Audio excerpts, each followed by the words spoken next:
Bismillahirrahmanirrahim. Assalamualaikum warahmatullahi wabarakatuh. Ketemu lagi dengan Perpemindo keren. Alhamdulillah kami di sini pada malam hari ini punya tamu spesial dari Jakarta, Waketum. Saudara Pais, apa kabar? Baik, alhamdulillah. Tidak lupa juga hari ini kita kehadiran Ketua DPD Perpemindo Jawa Tengah. Apa kabar Pak Pur? Baik, selalu keren Perpemindo. Oke, kita juga hadir juga Wasekjen Mas Dimas, apa kabar? Semangat. Tidak lupa juga Wakil Ketua DPD Perpemindo Jawa Tengah, Pak Endang, apa kabar? Alhamdulillah. Alhamdulillah. Ini khusus ini Propos kita, Propos Perpemindo. Apa kabar Pak Propos? Alhamdulillah. Alhamdulillah. Bagaimana, sehat semua ya?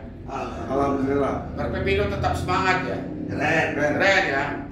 Walaupun di masa COVID-19 ini kita menghadapi masa-masa kesulitan, khususnya untuk P3MI, terutama untuk CPMI. Kami tetap mencintaimu. Malam ini tentu kami berbincang-bincang dengan pengurus DPP dan pengurus ketua DPD. Mudah-mudahan apa yang kami sampaikan pada malam hari ini bermanfaat untuk pemerintah dan bermanfaat untuk P3MI dan PMI. Nah, saya ingin menanyakan dulu kepada Ketua DPD Jawa Tengah, kebetulan beliau di tuan rumah.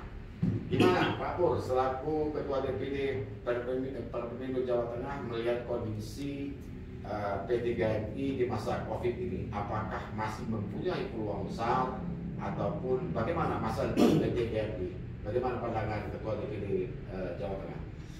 Pertama-tama saya ingin mengucapkan terima kasih terlebih dahulu atas terbentuknya DPD Perpemindo Jawa Tengah. Semoga ini bisa mendongkrak penempatan, membuka terobosan-terobosan baru dalam rangka ikut turut serta dengan DPP Perpemindo dalam rangka memajukan sistem penempatan tenaga kerja ke luar negeri. Pada dasarnya bahwa di dalam masa-masa masa pandemi COVID-19 ini tentu banyak kendala yang dihadapi, bukan hanya masalahnya dikarenakan oleh pandemi, namun demikian ada beberapa kebijakan yang tentunya perlu disinkronisasi dengan sistem yang ada sekarang. Nah, untuk ucapan terima kasih kami berikan juga kepada Bapak Kepala Badan P3MI, Bapak Benny Ramdhani yang sudah banyak melakukan terobosan-terobosan untuk melakukan sistem kerjasama dengan beberapa negara tempatan seperti Eropa, kemudian UAE. Ya. Kemudian kami ucapkan terima kasih juga kepada Ibu Menteri yang telah banyak melakukan kunjungan-kunjungan bilateral dalam masalah tenaga kerja. Tentu ini hal terbaru yang saya lihat, yang saya dengar. Kemudian ini bisa membawa organisasi ini menjadi lebih maju. Tentunya banyak organisasi, namun demikian kami yang baru tetapi akan konsen melakukan terobosan-terobosan. Dalam sore hari ini juga kami membahas beberapa hal tentang penempatan tenaga kerja luar negeri untuk area-area baru yang tadinya hanya konsen di Asia Pasifik. Kemudian kita sehubungan dengan adanya Zoom meeting yang dilakukan oleh PP2MI dengan beberapa kedutaan di luar negeri, kami sangat mensupport. Kemudian sore hari ini memang kita sengaja berkumpul dalam rangka meeting bersama, sekalian berbincang-bincang dengan Pak Ketum. Tentunya beberapa anggota yang hadir sudah pulang ya. Saya ucapkan selamat jalan, mudah-mudahan beliau-beliau selamat sampai tujuan. Tetapi harapan kami bahwa adanya terobosan yang dilakukan oleh Ibu Menteri untuk kunjungan ke beberapa negara ini membuahkan angin segar buat kita semua, supaya penempatan ini bisa dibuka kembali. Karena beberapa negara sudah membuka pintu, tentu kebijakan di dalam negeri berkaitan dengan petunjuk pelaksanaan maupun petunjuk teknis berkaitan dengan pembiayaan yang kita tunggu-tunggu, yang tentunya kita juga Tentang pembebasan biaya. Iya, tentang pembebasan biaya yang tentu komponen-komponen disebutkan. Namun demikian kami P3MI sangat menunggu juga tersebut agar kami segera bisa melaksanakan program pemerintah dalam hal ini berkaitan dengan ekstraordinary di masa-masa pandemi COVID. Saya rasa demikian dulu Pak. Oke. Jadi itu harapan Ketua DPD Perpemindo agar nampaknya membuka penempatan seluas-luasnya baik di sektor formal dan informal. Jadi Pak Ketua, ini masih ada harapan ya untuk P3 ini ke depannya di masa pandemi ini, intinya seperti itu ya, masih ada peluang ya? Saya sangat meyakini masih ada. Ini kan tinggal bagaimana penyelesaian kebijakan di dalam negeri yang akan disesuaikan dengan negara tempatan di luar negeri. Karena ini tidak bisa hanya terputus keputusan atau kebijakan itu dilaksanakan di dalam negeri. Mengingat bahwa kita ada supply dan demand. Ya, ada supply dan demand itu harus disesuaikan bagaimana di negara tempatan juga bisa menerima apa yang kita berikan. Ya. Begitu juga kita juga sebagai pengusaha tentu harus mendapatkan profit dari pekerjaan kita. Maka dari itu harapan kami kepada Bapak Benny Ramdhani sebagai pelaksana daripada Undang-Undang Nomor 18 Tahun 2017 untuk bisa membuat skema pembiayaan komponen-komponen yang tepat. Yang tepat sesuai sasaran, dan tentu kami yang selama ini berjasa untuk memberangkatkan tenaga kerja ke luar negeri dan tentunya mengurangi pengangguran dan menjadikan ini sebuah devisa yang saat ini menjadi nomor 2 setelah migas. Itu berarti harapan besar nampaknya yang disampaikan oleh Ketua DPD Perpeng Jawa Tengah agar pemerintah mungkin lebih untuk mempercepat mungkin aturan-aturan agar mempermudah untuk PMI bekerja ke luar negeri. Ini saya akan menyenggol dulu ini. Kita nampaknya akan menyenggol Wakil Ketua Umum Perpemindo yang kebetulan tugasnya adalah Eropa dan Timur Tengah. Saudara Bung Faiz, kita mengerti bahwa sekarang pemerintah itu mengejar bagaimana di sektor formal itu lebih ditingkatkan, apalagi ini programnya Kepala BPUMI agar formal setiap tahun ini lebih ditingkatkan. Nah, tetapi ada masalah hambatan yang mana Waketum ini adalah bertanggung jawab untuk program penempatan Eropa dan Timur Tengah. Nah, saya menanyakan sekarang, bagaimana gambaran ataupun pandangan untuk masa depan terutama Timur Tengah yang mana sampai saat ini Permen 260 2015 kan belum dibuka. Apa harapannya kepada pemerintah? Terima kasih kesempatan yang diberikan untuk saya menyampaikan pendapat. Pertanyaan ini memang saya tunggu-tunggu sejak tahun 2015. Kami berusaha ingin mengikuti apa yang terbaik untuk bangsa ini dari keputusan-keputusan pemerintah. Jadi pada saat akhirnya Permen tersebut, memang kondisi pada saat itu di negara penempatan Timur Tengah memang carut marut. Tidak bisa ada jalan lain kecuali dilahirkan Permen tersebut. Permen 260 2015. Tapi pertanyaan saya, dengan masih belum dibukanya Permen 260 tahun 2015, apa yang kita mendapatkan informasi, tetapi masih saja warga negara Indonesia itu dipekerjakan ke Saudi ya mungkin ya secara non prosedural. Bagaimana untuk ini menungganginya agar warga negara kita tidak bekerja ke Timur Tengah secara ilegal? Apa yang harus dilakukan? Apa yang harus disampaikan kepada pemerintah? Jadi begini, memang sama-sama ini kita akui, pemerintah pun sudah berusaha. Bravo untuk Pak Benny. Sangat saya menghormati beliau karena beliau sudah berusaha untuk menitiadakan oknum-oknum penempatan ilegal atau TPPO. Tetapi mungkin karena Indonesia ini sangat luas, tidak bisa penempatan tersebut bisa dihilangkan begitu saja. Harapannya apa? Harapannya konkretnya apa? Apakah suruh itu 260 215 dicabut atau bagaimana gitu? Apakah itu dibiarkan saja? Apa harapannya? Jadi, yang tegas gitu loh. Jadi begini, terima kasih untuk Bu Menteri yang sudah berusaha membuat meeting antara UAE Indonesia bilateral, dan insya Allah hari ini saya mendengar kabar baik. Insya Allah Permen 260 tersebut mungkin pemerintah sudah melihat apakah efektif atau tidak dari tahun 2015. Udah berapa tahun sampai sekarang? Ditarik sampai dengan 2021. Udah 11 tahun. Tetap pengiriman penempatan PMI ke negara Timur Tengah masih berjalan. Oh, secara apa? Resmi apa? Permasalahannya di sini ditempatkan oleh oknum-oknum tertentu. Ya. Kami P3MI sudah close mengikuti peraturan dengan tata cara moratorium. Ya. Jadi kami P3MI tidak menempatkan ke negara Timur Tengah, tapi masih lancar sampai hari ini penempatan tersebut. Nah, pertanyaan saya, apakah yang memberangkatkan ke Timur Tengah itu orang perorangan atau ada dugaan yang memberangkatkan malah P3MI sendiri? Apa yang saudara Pais mengetahui itu, informasi yang didapat? Yang Apakah orang perorangan? Apakah dugaannya P3MI yang berangkatkan? Ini Ya. harus jelas kita sampaikan kepada pemerintah. kalau saya lihat, kalau P3MI yang memberangkatkan harus tercatat di Sisko KTKLN. Ya, berarti orang perorangan jelas nih. Dan juga Pak Beni tidak perlu capek-capek mengadakan sidak. Artinya itu penempatan secara resmi, prosedur. Tapi yang kita lihat saat ini, penempatan yang berjalan tidak tercatat di Sisko KTKLN. Pertanyaan saya, Ya, apakah ada keterlibatan P3MI yang menempatkan dugaan kita atau orang perorangan?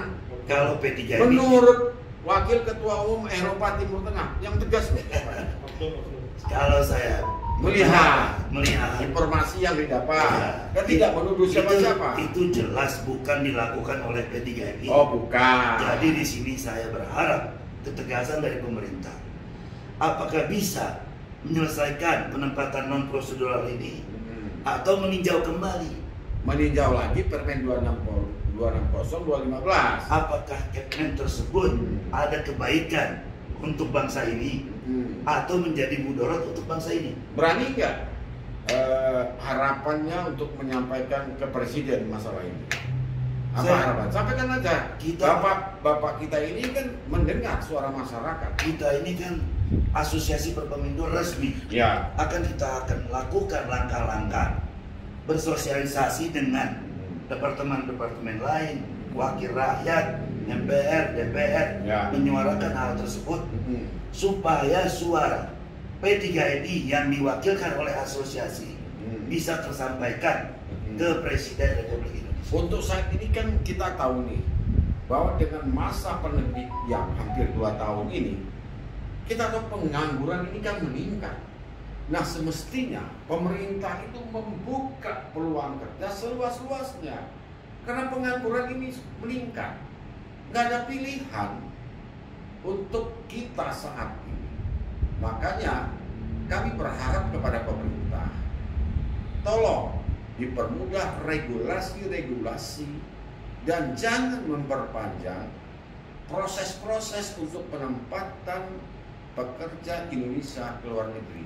Ini adalah masa yang bukan normal. Jadi artinya kita harus melakukan hal-hal cepat, tepat, dan aman. Akurat apa?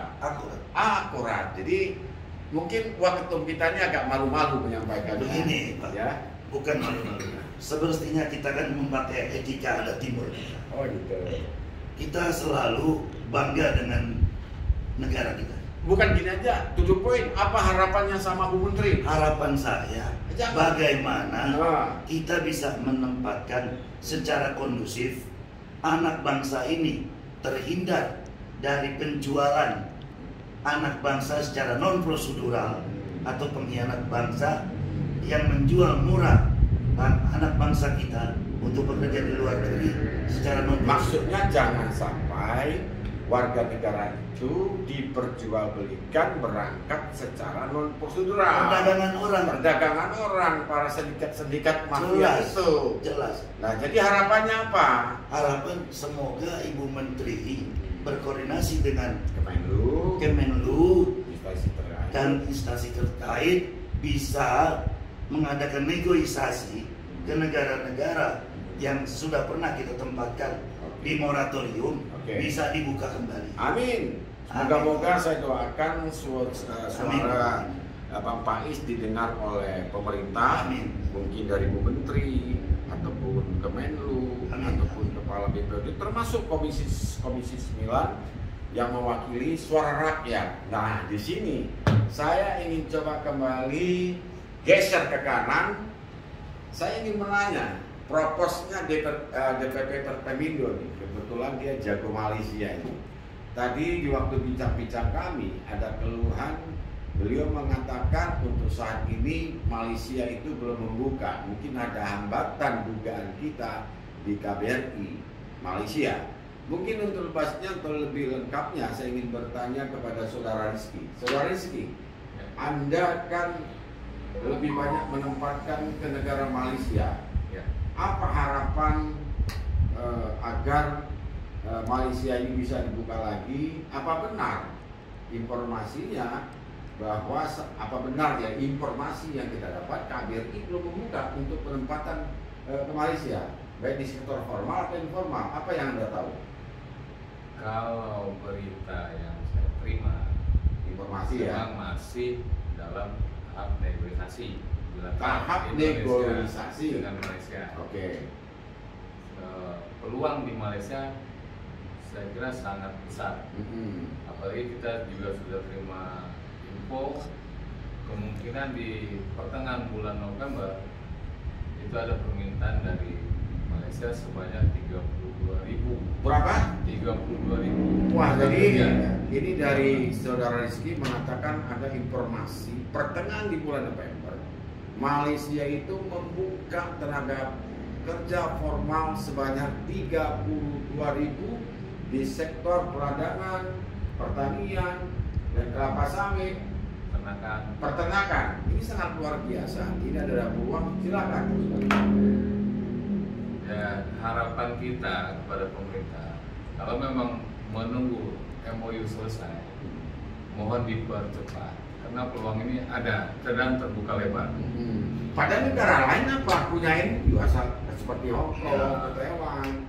Sebenarnya kalau dilihat MOU, Taiwan juga tidak ada MOU, Hong Kong juga tidak ada, Singapura juga tidak ada. Hanya Malaysia saja. Kalau untuk gaji di sana mana di Malaysia? Gaji itu yang untuk kuota 32.000, kalau saya baca beritanya bisa sampai berkisaran per bulan 2.000 ringgit, jadi sekitar 7 juta setengah ya? 7 juta. Lumayan juga ya. Lumayan. Lebih tinggi daripada Romania ya?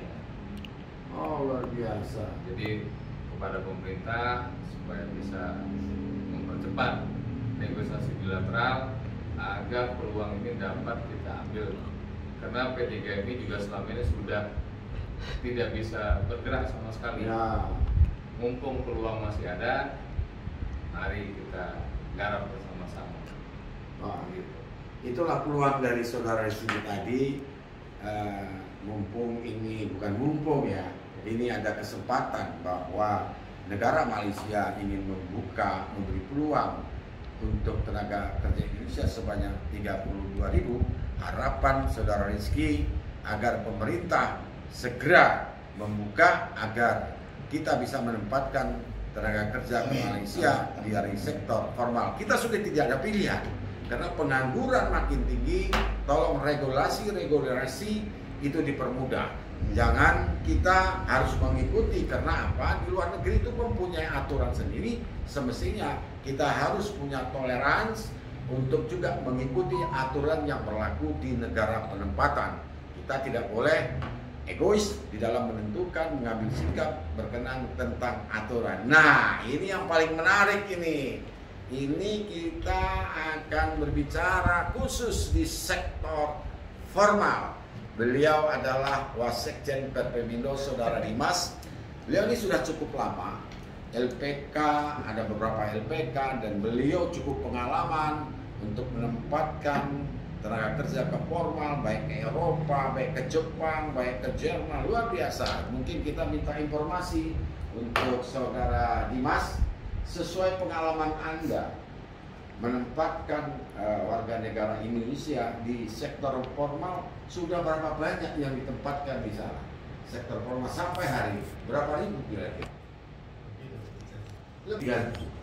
Kira-kira di dalam 3.000 itu tingkat kesuksesan ini nggak usah di kira-kira yang sukses itu berapa banyak?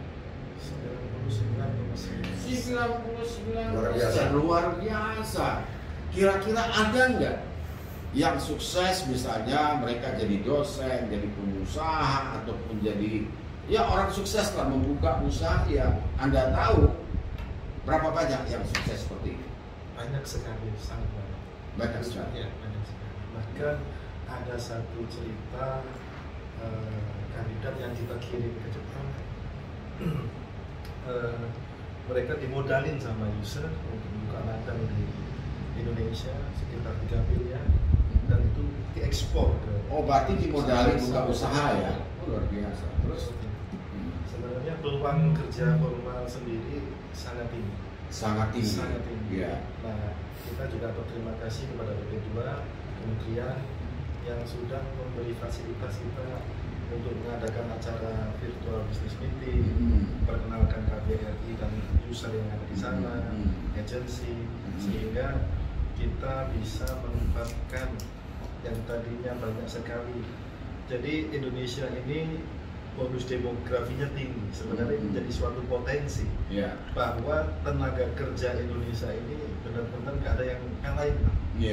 Sangat-sangat jangan menjadikan wah ini penduduknya banyak apa sekali tantangan, tapi ini jadi suatu potensi besar bahwa negara lain nggak punya SDM sebesar ini untuk tenaga kerja. Nah, oleh karena itu di Perkomindo ingin sekali memberikan perluasan kesempatan kerja bagi mereka. Di masa pandemi sekarang ini yang tadinya pengangguran 9 juta sebelum pandemi sekarang sudah menjadi 27 juta dari BPS yang kita kemarin 9 juta. 9 juta yang sudah bekerja di sana ya. Pengangguran. Oh, oke. Setidaknya saat kita memberangkatkan PMI satu orang ke luar negeri, minimal bapak, ibu, adik, kakaknya, mungkin juga adiknya juga bisa terbantu. Jadi pengangguran tadi berapa? Sekitar 19 juta. Jadi meningkat berapa persen itu? Sangat banyak sekali. Sangat biasa. 110%. Berarti peningkatan pengangguran bertambah. Terus? Nah, Indonesia ini mempunyai ragam dan budaya yang sangat unik dan berbeda-beda. Kita mempunyai 714 suku dan bahasa yang berbeda. Tapi kita ini benar-benar terkenal di mancanegara ini orang-orang yang benar-benar Mas Dimas, saya itu penasaran. Mas Dimas itu kan menempatkan ya ke Dubai lah, ke Jepang lah, kemana-mana.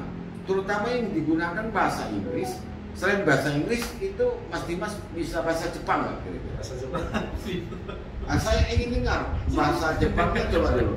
Ya kan kita ingin tahu juga ya bahasa Jepang itu menyampaikan salam atau gimana coba? Kita mungkin Mas Dimas bicara ini bikin bahasa Jepang, bagaimana coba? Apa yang disampaikan kepada pemerintah menggunakan bahasa Jepang? Oh iya, bisa. Ya, monggo silakan.